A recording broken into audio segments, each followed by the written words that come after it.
ભાવનગર શહેરમાં થોડા દિવસ પહેલા એક યુવાન ઝેરી દવા પી જતા સારવાર દરમિયાન મૃત્યુ નીપજ્યું હતું ત્યારે પરિવારે પોલીસ તંત્ર ઉપર ગંભીર આક્ષેપો કર્યા હતા। તેનો મૃતદેહ હજુ નહીં સ્વીકારીને રજૂઆત કરાઈ છે। મૃતક યુવકના પરિવારે એલસીબી કચેરીએ લાવીને નહીં મારવાના પૈસા માંગતા હોવાના આક્ષેપો પરિવારે કરેલો છે, જેથી કંટાળીને યુવક દવા ગટગટાવી ગયો હોય અને સારવારમાં મૃત્યુ પામ્યો હોવાના આક્ષેપ બાદ હવે મૃતક યુવકના સહભાગી પણ જવાબદાર સામે પોલીસ ફરિયાદ નોંધાયા બાદ મૃતદેહ ઉઠાવવાની વાત કરી રહ્યા છે। આમ પરિવારજનો પોલીસ સામે ગંભીર આક્ષેપ કરીને મૃતદેહ સ્વીકારવાનો આજે પણ ઇનકાર કર્યો હતો।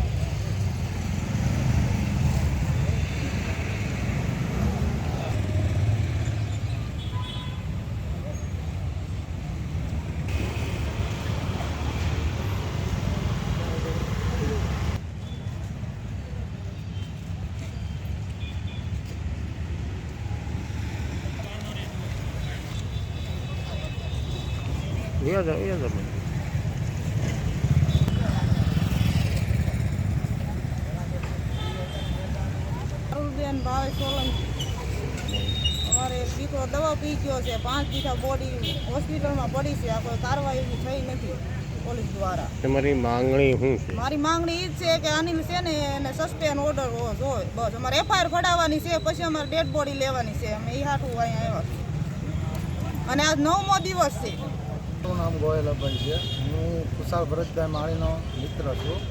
અમે અત્યારે હાલમાં એસપી કચેરીએ ન્યાય માટે આવેલા છીએ।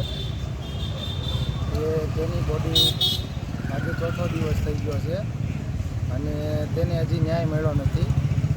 તે એલસીબી ઓફિસે દવા પી ગયા હતા અને હજી જેની સામે કાર્યવાહી કરવાની છે, હજી એના નામની એફઆઈઆર ફાટી છે નહીં અને જ્યાર સુધી એની નામની એફઆઈઆર નહીં ફાટે ત્યાં સુધી અમે લાશ સ્વીકારશું નહીં। મારા છોકરાની ડેડ બોડી 4 દિવસના મદદ પાસે ગયો છે, હજી કોઈએ સામું જોયું નથી। અનિલભાઈની એફઆઈઆર ફાટે પછી જ લેવાની થાય છે। અહીંયા કોઈ કાર્યવાહી કરતા નથી, કોઈ પોલીસવાળા આવ્યા નથી। હવે મારા છોકરાની ડેડ બોડી નહીં કોઈ ધ્યાન દે તો હું આવીને દવા પી જાય। જેવી મારા છોકરાએ જીવ દીધો એમ હું જીવ દઈશ, પછી તો એફઆઈઆર ફાટશે ને અનિલભાઈની। કોઈ પોલીસવાળા સામું જોતા જ નથી। પોલીસવાળા એના છે એટલે અમે ગરીબ માણસો છે એટલે અમે સામું નહીં જોવાનું જ નહીં।